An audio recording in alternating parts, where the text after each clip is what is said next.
నిన్న సిద్ధం సభ అనేది దిద్దులూరులో జరిగిందన్నమాట. అది సక్సెస్ అయిందని వైసీపీ సోషల్ మీడియా అయితే బాగా ట్రెండ్ చేస్తుంది.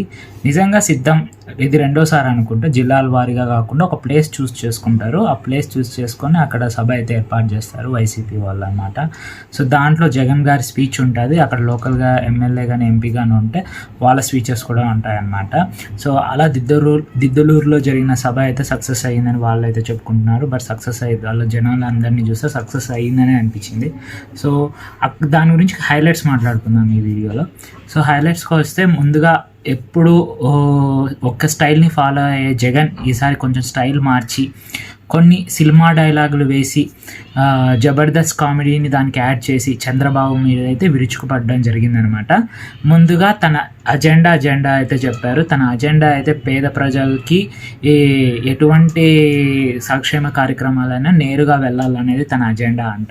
సో అందువల్లే వాలంటీర్స్ వచ్చి మీకు అవ్వాతాతలకు కానివ్వచ్చు, ఎవరికి పిల్లలకు కానివ్వచ్చు, ఏమన్నా డబ్బు అకౌంట్లలోకే దాదాపు 2,56,000 కోట్ల రూపాయలు ప్రజల అకౌంట్లో అయితే డైరెక్ట్ వేశారని ఆయన అయితే చెప్పారు. మరి అది ఎంతవరకు నిజమో కాదు.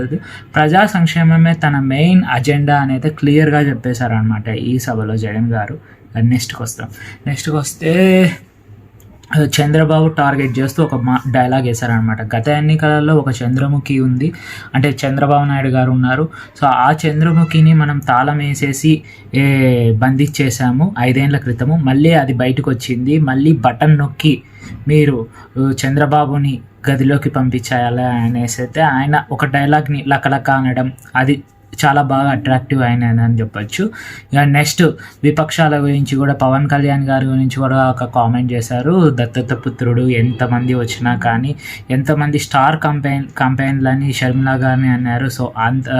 సో అందరూని కూడా ఒక స్టైల్ పద్ధతిలో ఎప్పుడు జగన్ గారు ఫాలో అయ్యే పద్ధతి కాకుండా స్టైల్ మార్చి వేరే స్టైల్లో తిట్టారనమాట.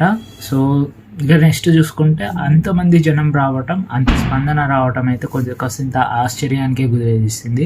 అంటే నిజానికి జగన్ గారికి అభిమానం ఇంకా ఏం తగ్గలేదన్నమాట.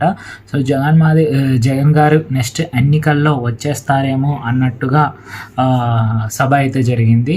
జగన్లో ఒక చిన్న కాన్ఫిడెన్స్ అయితే చూస్తున్నాము. ఏది ఏమైనా సరే నెక్స్ట్ మేమే ప్రభుత్వాన్ని ఏర్పాటు చేస్తామనే కాన్ఫిడెన్స్ మనం జగన్ గారిలో చూడొచ్చు. ఆ కాన్ఫిడెన్స్ ఎవరు ఇచ్చారు, ఎక్కడిచ్చారు అనేది ప్రశ్నార్థకం. మేబీ బీజేపీ వాళ్ళు అయి ఉండొచ్చు. ఇక మెయిన్గా ఒక పాయింట్ అయితే చెప్పారు, నేను ఒంటరి వాడిని అని. ఎక్కడ ఒంటరి వాళ్ళు? ఆయన వెనకాల బీజేపీ అన్న పెద్ద బలం ఉంది కదా. నిజానికి బీజేపీ అన్నది ఒక చిన్న పార్టీకి ఓట్ బ్యాంక్ లేనిదంతా కూడా కాంగ్రెస్ బీజేపీకి లేవన్నమాట, ఈ రెండు పార్టీలకు కూడా. కాకపోతే ఎక్కడా లేనంత బలం, ఏ రాష్ట్రంలో లేనంత బలం బీజేపీకి ఇక్కడ ఉంది. ఎందుకంటే ప్రతిపక్ష నాయకుడు బీజేపీ సపోర్టే, అధికారంలో ఉన్న వాళ్ళు బీజేపీ సపోర్టే. సో అందుకని బీజేపీ ఆయన వెనకాల ఉన్న సంగతి ఆయన మర్చిపోయినట్టున్నారు. సింగిల్గా నేను పోటీ చేస్తానని అయితే నిజాన్ని కప్పిపెట్టి అబద్ధంతో ముందుకు వెళ్ళిపోతున్నారు అనమాట. సో ఏదేమైనా కానీ జనాలు తెలుస్తారు వచ్చే ఎన్నికల్లో.